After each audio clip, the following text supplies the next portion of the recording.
posé comme problème pour venir en ces lieux aujourd'hui. Il y avait une demande. Si vous ne me donnez pas ça, moi je n'irai pas à votre conférence. Heureusement que ce n'est pas elle qui devait tenir la conférence, sinon elle n'aurait pas eu lieu. Mais pour rien, je n'irai pas. Et ça arrive souvent, ce n'est pas seulement son épouse. Plusieurs dames, quand il y a une soirée de gala, toutes ces garde-robes ne valent plus rien, il faut une nouvelle tenue. Mais l'homme peut aller avec son costume pourvu que ça soit propre et bien repassé. Et il faut de nouvelles tenues, de nouveaux bijoux. La voisine a tel type de bijoux. Si votre femme ne l'a pas, elle va se sentir comme battue, comme si elle ne valait plus rien. Mais le mari à qui vous portez ces problèmes, a-t-il ces moyens-là? L'obligation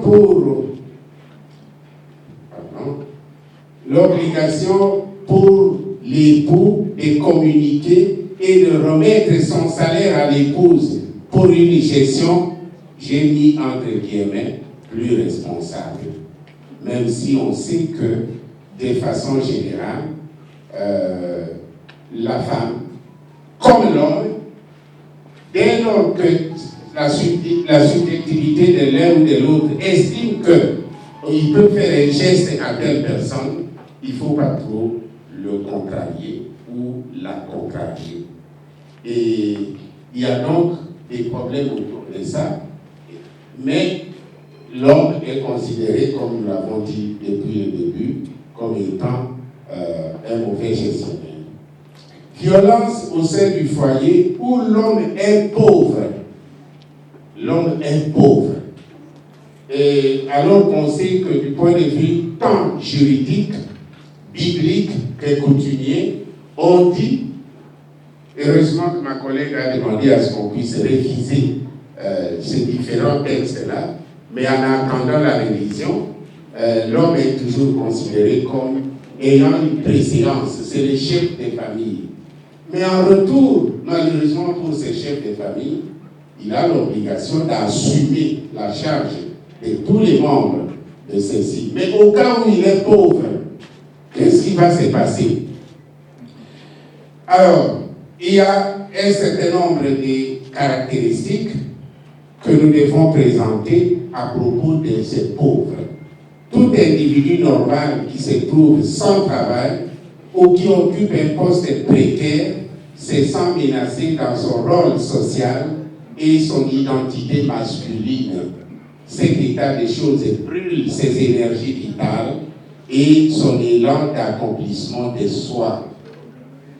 C'est un peu comme un chômeur, un vagabond, un sans domicile, qui doivent être considérés comme des gens qui vivent avec des manques une série de manques. C'est ces manques qui deviennent l'élément principal de leur identité sociale. Ils sont considérés comme des gens qui sont socialement invalidés. Ils n'ont plus de valeur. Malheureusement, quand vous êtes pauvre et vous êtes socialement invalidé, votre femme vous le rappelle en tout bout de champ. Vous là, est-ce que vous êtes encore un homme? Est-ce que ceci? Est-ce que... Donc, et ça, je me demande si ça fait du bonheur à l'homme. Le pauvre subit l'effondrement de l'image paternelle. Il n'est plus le vrai papa, le vrai chef de famille. La culpabilité, la régression sociale, la dissimulation, les non-dits, la haine, la colère, l'agressivité, la sidération, la moquerie l'envahissent. Tout cela l'envahisse. Et ce qui est marrant est que, de manière générale, alors qu'il est déjà lui-même installé dans la honte, mais on le lui rappelle. Qu'est-ce que tu faut? Qu'est-ce que tu faut? Je me demande si c'est ça fait moins mal que recevoir un coup passager, donc une violence physique. le pauvre se sent petit, plus démuni, plus imparfait et plus coupable. Le pauvre est livré à une invalidation fondamentale. Il est exposé à des rejets collectifs, des humiliations, à des paroles vexatoires, des injures, des moqueries qui l'envahissent et l'amènent à intérioriser une image négative de lui-même. Il s'agit bien d'une brûlure interne. Le pauvre est couvert de honte qui lui donne envie de disparaître, de se cacher, de s'isoler. Cet homme stigmatisé intériorise la stigmatisation et se comporte en conséquence. Il vit un déchirement identitaire caractérisé par la honte, la nervosité, le désamour de soi. Il n'a plus confiance en lui-même. Nous venions de l'entendre tantôt. Ce qu'il cherche, c'est disparaître, se cacher. Mais malheureusement, on le lui rappelle. On le lui rappelle. La violence subie par l'époux dont la femme a un revenu plus élevé que lui. Vous êtes dans les ménages, les maris ont quelque chose aussi, il n'est pas si pauvre. Mais le revenu de la femme est supérieur à celui de l'homme. Ça pose problème. Généralement, quand c'est l'inverse, c'est moins problématique. Mais quand c'est la femme qui touche plus que l'homme, c'est la femme qui a acheté le véhicule dans lequel le couple doit se déplacer. Ce n'est pas très bien vu. D'abord par la femme elle-même, ensuite par la famille de celle-ci. Vous allez vivre un calvaire si vous êtes dans cette situation, dans ce cas de figure, c'est un calvaire. En général, un peu comme on l'a dit, il y a des hommes qui finissent par craquer et dire « je pars carrément hein? ». Il part à la recherche de quoi? De la paix. De la paix. Ah oui, on nous complète, on dit « il est complexé ». C'est vrai, il y a certains hommes qui, plongés dans la nervosité, cultivent les complexes. Mais il faut gérer toutes les idéologies. D'un côté, on dit celui qui a la préséance dans la famille. La Bible le consacre. Les droits le consacrent. Les coutumes, encore davantage. C'est de là que viennent ces complexes, auxquels d'ailleurs j'ai fait allusion, en prenant le micro en disant les Africains qui vivent en Occident sont en enfer dans leur foyer. Parce qu'ils partent avec cette préséance en tête. Je suis l'homme, c'est moi la référence dans la vie de ménage. Faux, rapporte le milieu occidental. Alors, que faire pour l'avenir?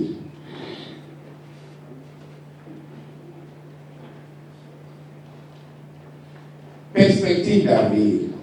Comment garantir une harmonie durable dans les rapports conjugaux à Kinshasa? La réponse qui nous vient directement à l'esprit, c'est celle qui est donnée par l'Occident, qui disent, si vous voulez avoir la paix dans votre ménage, il faut appliquer la trilogie droit, liberté et égalité. Dès que vous appliquez cela, vous allez goûter aux délices de la paix. Mais l'auteur qui nous a prêté ces idées, Lévinas, se montre pessimiste quant à cette proposition, car pour lui, une paix basée sur le droit, la liberté et l'égalité entre les hommes demeure un mythe. Ça ne peut pas se réaliser, c'est un mythe. Et il va plus loin pour dire, et même si elle pouvait être assurée, elle ne serait qu'éphémère. Ça ne sera pas de façon durable. En d'autres termes, l'alliance droit, liberté et égalité engendrent les distances verticales et horizontales qui perpétuent la violence dans les rapports humains. Alors, pour résoudre ces problèmes, l'auteur nous propose des rapports fondés sur la justice, l'amour, et ce mot a été prononcé par ma collègue tout à l'heure, l'amour, le vrai amour, et puis sur la substitution et sur la responsabilité de chacun des conjoints. Pour conclure, il vous souviendra que les maîtres mots de la présente communication, centrés sur les violences faites à l'homme dans les ménages congolais, restent l'auto-sacrifice de soi pour son conjoint. L'auto-sacrifice de soi. Donc, que chacun, l'homme ou la femme, s'efforce de censurer ce qu'il estime être mauvais pour son conjoint, déjà à son propre niveau, qu'on fasse ce que je pourrais appeler une sorte d'auto-violence. Auto-violence. L'homme tortionnaire légendaire s'exprime de manière frontale, alors que la femme, victime expiatoire, selon l'enquête que nous avons menée, distille avec beaucoup d'adresse une violence dissimulée. Dans la recherche de la paix, la voie à suivre reste donc la conversion de la violence en une auto-violence par l'idée de sacrifice de soi, par l'oubli de soi pour l'autre. J'ai dit. À travers notre répétition.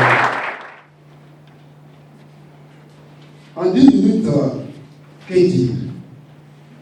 Les 2 premiers exposés justifient mon intervention, parce que le premier exposé parle des violences faites à la femme par l'homme. Le deuxième inverse en parlant des violences faites à l'homme par la femme.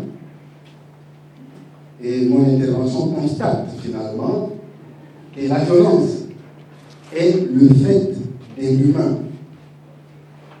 En hébreu, Adam. Et cet Adam est Zakar ou Nekva, est mâle et femelle. Donc vous avez le mâle et femelle comme sexe, mais les 2 sexes sont du genre humain. C'est que l'homme porte l'humain, indépendamment du sexe, porte en lui-même les germes de la violence, les germes de sa destruction. C'est que la violence elle-même appelle la contre-violence.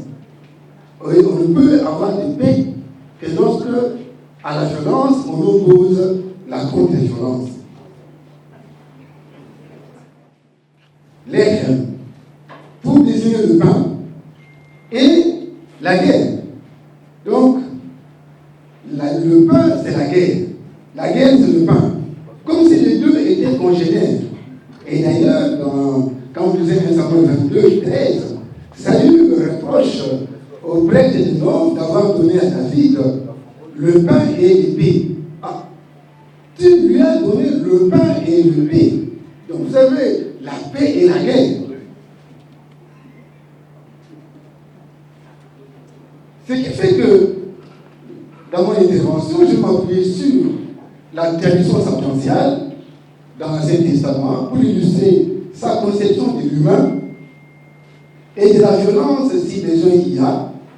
Et je peux faire un détour chez les psalmistes qui peuvent être un peu réalistes de la violence. Donc moi je vais plus parler de la violence que du genre. Quel est devenu sur le cadre de l'écriture sacerdotale? L'exégèse biblique estime que dans le Pentateuque, les grandes écoles de pensée sont l'école sacerdotale, que nous désignons sous le principe de paix, et l'école des théronomistes, le Béthel. À ces deux écoles sont ajoutés quelques textes yavistes ou post-sacerdotaux. L'école sacerdotale, d'où le son des sorts sous l'Empire perse, Cyrus, roi des Perses, entre en Babylone en 539, et curieusement, il est salué presque en libérateur ou en messie. Même les théologiens Isaïe le considèrent en tant qu'éternel. La politique perse est à l'antipode de celle des Assyriens. Alors que les Assyriens tentaient par tous les moyens de dissoudre, d'assimiler, d'égaliser ou d'homogénéiser les peuples conquis et de les soumettre tous à Assur, les Perses, au contraire, ont vu leur intérêt dans la tolérance des particularités et des diversités. Inspirés alors par leur Dieu suprême, le Dieu Ahura Mazda, qui était considéré par les Perses comme étant un Dieu tolérant. Les auteurs sacerdotaux s'inspirent de cette idéologie perse et sont aux antipodes du courant des théronomistes. Ils vont introduire une vision des dieux d'Israël et de l'humanité, qui se défiera de toute agressivité guerrière et qui optera pour ce qui apparaît comme une sorte de pacifisme réaliste. Et ce pacifisme se vérifie aussi en matière du genre humain. Pendant que les textes yavistes ou postes sacerdotaux mettent l'accent sur la supériorité du genre masculin, Ish, sur le genre féminin, Isha, ici tout à l'heure on a parlé de la préséance, jusqu'à faire de la femme une aide pour ou contre l'homme, le fameux Ezer Kenedo. Le récit sacerdotal, lui, parle de l'égalité ontologique du genre humain. Genèse 1, 26 à 28, que nous connaissons tous, insiste là-dessus. Dieu dit, faisons l'homme, cet homme c'est Adam, à notre image, selon notre ressemblance, on va lui attribuer les tâches. Dieu créa l'homme, Adam, à son image, à l'image de Dieu, il le créa, mâle et femelle, il les créa. Et puis, Dieu va les bénir. Ce texte est bien connu. Mais, où est le problème? On ne comprend pas que le premier Adam de Genèse 1 n'est pas d'abord un individu indifférencié, voire androgyne. Non. Il est un être à double face, dont l'intervention chirurgicale consistera non pas à tirer de la côte, mais plutôt du côté. Et c'est là où la plupart des versions bibliques ont mal traduit. On a traduit le mot télém par côte au lieu de le traduire par côté. Au fait, Adam s'est retrouvé avec un autre lui-même à côté de lui ou à ses côtés. Donc, où il va l'appeler Isha. L'explication nous vient d'un texte yaviste dans Genèse 2 qui peut se dire, alors je corrige cette traduction en disant, le Seigneur Dieu fit tomber dans une torpeur Adam qui s'endormit, il prit l'un de ses côtés et referma les chairs à sa place. Le Seigneur Dieu transforma le côté qu'il avait pris à l'homme en une femme qu'il lui amena. Donc, en fait, on peut parler d'un homme qui était, comment on appelle ça, comme les enfants chameaux. Donc, un homme qui avait double face. D'un côté, c'était le sexe masculin, de l'autre côté, c'était le sexe féminin. Au fait, l'intervention, c'est isoler les deux faces pour les mettre face à face. Voilà, les enfants chameaux. On comprendra pourquoi le mot Adam dans la Bible n'a pas de féminin. Parce que la dame, c'est le zakar ou l'ekva. C'est le mâle et femelle. Ce n'est pas l'homme masculin. Bref, dans le récit sacerdotal, le genre humain est un et pacifique. C'est le texte yaviste qui fait remarquer qu'il est doté de cette violence animale qui, une fois en face de soi, peut être pour ou contre. Donc, la violence ici n'est pas localisée chez la femme ou chez l'homme. Elle est plutôt à localiser en l'humain, l'homme humain. Tout homme exerce une violence sur l'autre. À ce moment-là, c'est un faux débat de dire violence faite à l'homme ou faite à la femme. Parce que tout humain est violent.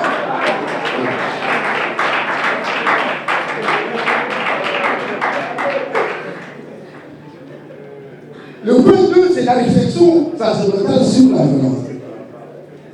Cette paix exclut la guerre de celui-ci. Il propose toutefois une réflexion très subtile sur la violence. Et donc sur la guerre, sur la paix et sur la justice. Le monde est créé en Genèse 1 est très bon. Ses habitants de la terre, les animaux terrestres et les hommes, se partagent le même habitat, mais n'entrent pas en conflit. Car leur nourriture n'est pas la même. Graines et fruits pour les hommes, herbes et verdures pour les animaux. Donc, ils sont végétariens. Ce qui fait que ni les hommes, ni les animaux ne sont carnivores. C'est donc la paix et non la violence qui a été inscrite dans l'ordre de la création. Il y a l'absence aussi d'un récit de la chute dans le texte sacerdotal. Simple constat, au début de l'histoire du déluge, toute chair est corrompue et que la terre s'est remplie de violence, sans qu'on dise de quel type de violence s'agit-il. C'est donc la violence qui est le mal par excellence. Mais qui en est responsable? Or, dans les textes yavistes, on dira que c'est la femme. Mais ici, c'est toute chair, les hommes et les animaux dans leur ensemble. Donc il y a refus d'une culpabilité individuelle, d'humains ou d'animaux. Le problème de violence est un problème structurel. Quelle solution à la violence structurelle? Alors, bizarrement, la Bible prône la violence contre les violents. Faire la guerre pour mettre fin à toutes les guerres. C'est la tentation de toujours. Et c'est la logique qui conduit au déluge. Dieu constate que l'humanité est pleine de violence. Comment réparer? Il répare ça par une autre violence en décidant de détruire toute l'humanité. Cette tentation de solution traverse toute la Bible jusqu'à la croix de notre Seigneur Jésus. Et le christianisme n'y échappe pas. Parce que le christianisme est fondé sur la violence faite sur Jésus, sur la croix. Et nous célébrons la résurrection comme si cette résurrection ne pas passer par la violence sur nous. On dit qu'il me reste 3 minutes, et dans 3 minutes, on fait encore violence à du temps, et je dois résoudre ça. Alors, les déluge survient, mais il n'arrange rien. L'échec des solutions radicales provoque d'autres solutions. Et Dieu apprend à faire la paix. Il va établir une alliance avec Noé. Et celle-ci tourne entièrement autour de la question de la violence et de son endiguement. Comment endiguer la violence?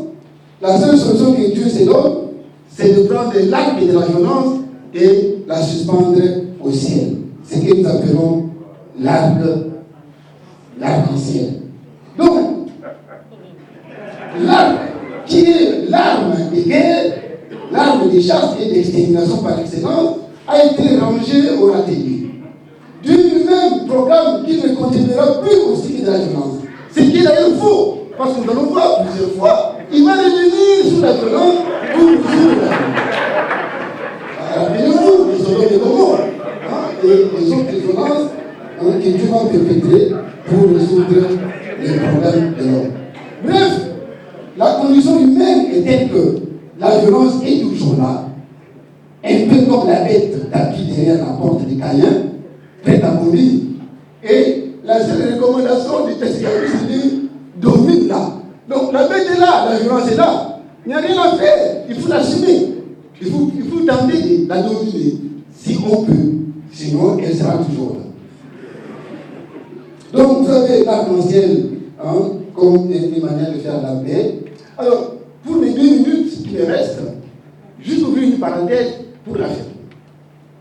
La parenthèse, dans les textes qu'on peut appeler les psaumes de vengeance ou les psaumes d'exécration, où la victime, celui qui se sent victime d'une violence, n'a pas les moyens de répondre par la contre-violence, alors il va s'adresser à Dieu d'une manière violente en demandant à Dieu de le venger. En fait, vous pouvez lire entre autres ces psaumes 58 où la victime s'adresse à Dieu et lui demande de faire quelque chose. Alors, ces transferts sur Dieu de l'exécution du châtiment souhaité à une certaine fonction thérapeutique.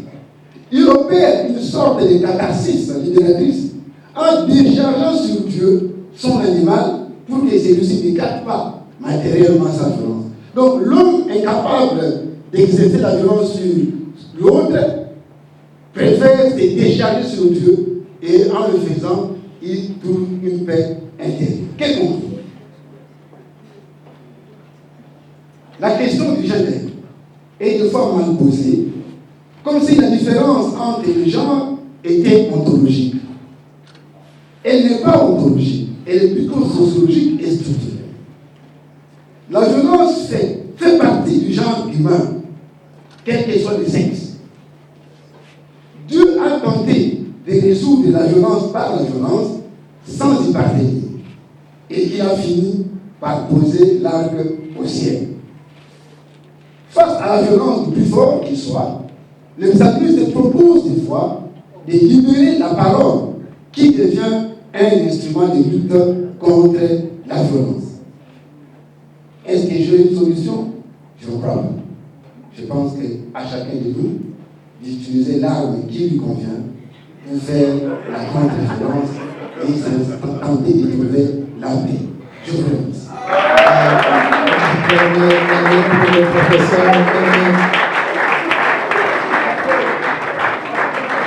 Sachez qu'il ne nous a pas abandonné les questions. Gardez vos questions pour les poser juste après toutes les interventions.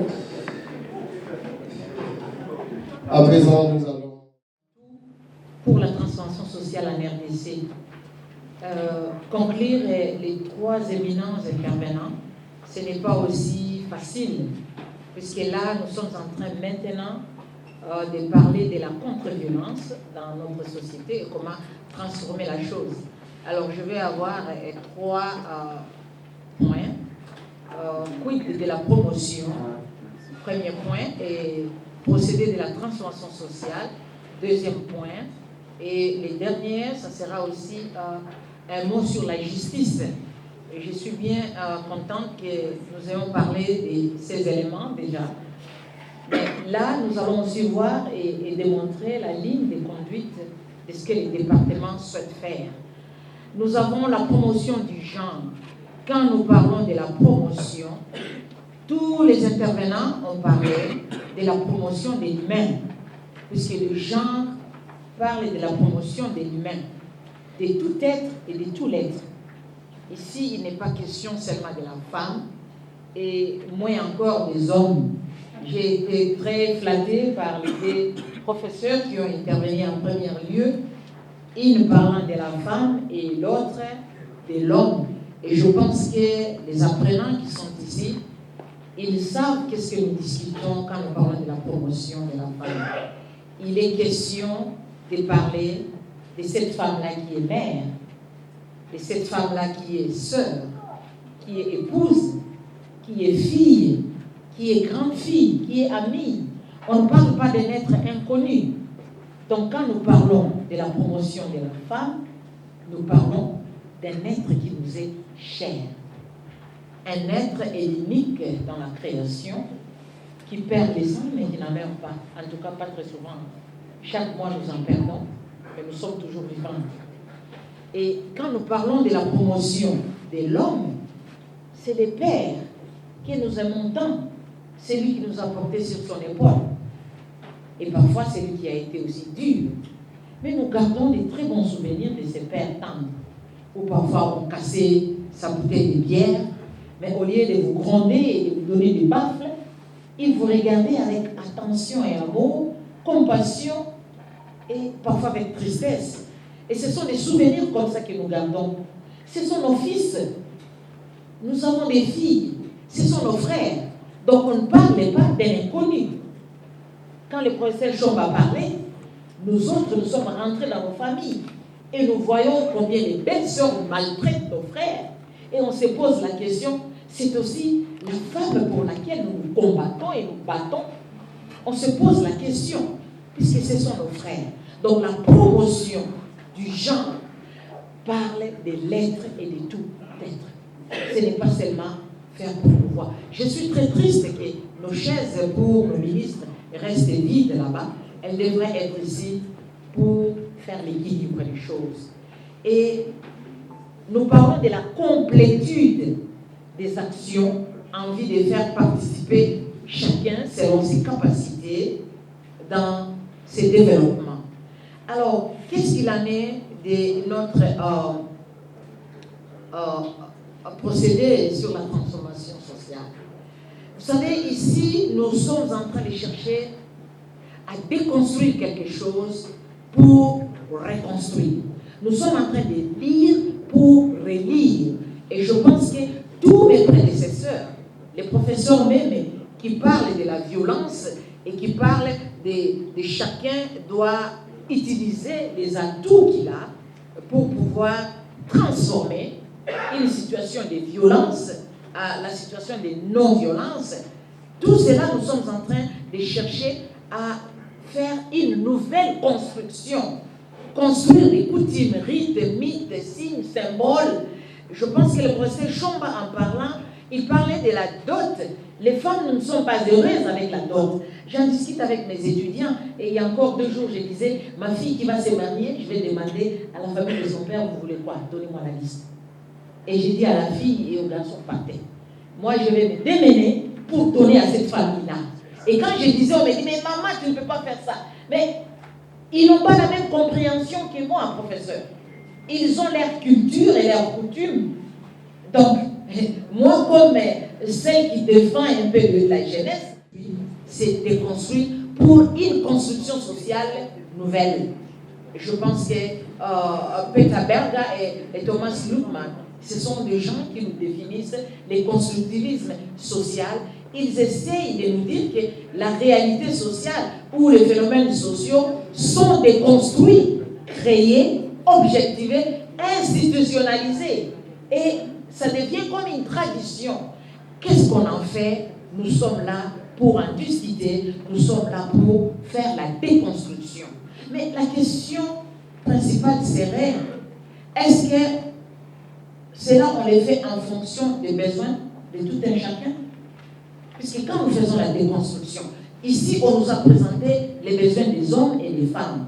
Et dans la déconstruction, il faut aussi apporter la construction selon les besoins de chacun. Et bien qu'il y ait des éléments factuels, entre autres la biologie, hein, on nous l'a dit par le professeur Baïdi, la biologie de l'homme et de la femme nous impose parfois aussi des réponses qui sont différentes. Puisque quand moi je dois faire le choix entre éducation et les bébés, je me dis je n'ai pas le choix. Je choisis les bébés, je choisis l'éducation, alors que la société aussi comprenne que je ne peux pas faire le choix entre les bébés et l'éducation. Donc les deux. Mais je sais que souvent, le poids nous revient à nous les femmes. Maintenant, comment faire participer à la société, comment faire participer à l'homme et à la femme ses responsabilités. C'est là où nous partons dans la transformation sociale. Alors, les éléments factuels peuvent encore s'imposer aujourd'hui, comme je le disais, mais on peut vivre cela, mais on ne peut pas vivre cela comme une fatalité. Ce n'est pas plus que moi je dois devenir enceinte et que je dois mettre tout mon travail de côté. Et je pense que nos institutions, même le gouvernement et tout, on doit quand même penser, nous avons besoin de la production des femmes, la production qui vient de nos ventres, mais on a aussi besoin de ces femmes-là pour le développement. Et il y a beaucoup de choses qui devraient changer. Et les hommes, ils ne doivent pas seulement applaudir quand le professeur Chomba parle, hein, mais ils doivent aussi se remettre en cause de l'éducation culturelle qu'ils ont eue, où on dit les bébés appartiennent à la maman qui vous dit que les bébés m'appartiennent seulement. Les bébés nous appartiennent. puisque nous l'avons confectionné à 2, n'est-ce pas? Alors, rester aussi 3 mois à la maison, moi je commence le travail, n'est-ce pas? Mais où est le mal dans ça? Hein? Et dans la transformation sociale, nous en discutons. Dans la transformation sociale, j'ai mon salaire, maman générale est là, son mari est colonel, mais je ne pense pas qu'elle garde tout son argent du général à la maison. Et l'argent du colonel et du général, ça entre dans les paniers, n'est-ce pas? Et les femmes, notre salaire, c'est pour le foyer. Donc, dans la transformation sociale, nous sommes en train aussi de militer pour sa protection. Donc, ne pensez pas qu'on est sourd de ça. Et si vous allez voir les femmes qui se considèrent, nous sommes modestes, hein, nous ne cherchons pas trop, puisque nous savons que les maris n'ont pas beaucoup. Et surtout que quand on est des femmes seules, on se débat soi-même.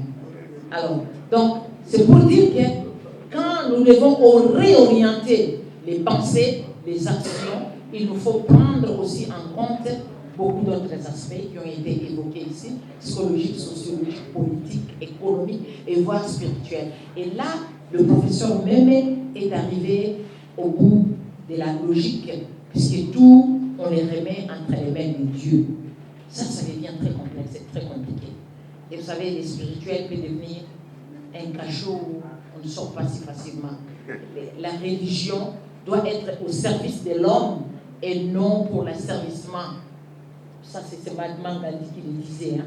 Et souvent, la religion, nous sommes en train d'insister beaucoup pour amener les gens dans le via négatif, donc le chemin négatif, au lieu de mettre les gens sur le via positif.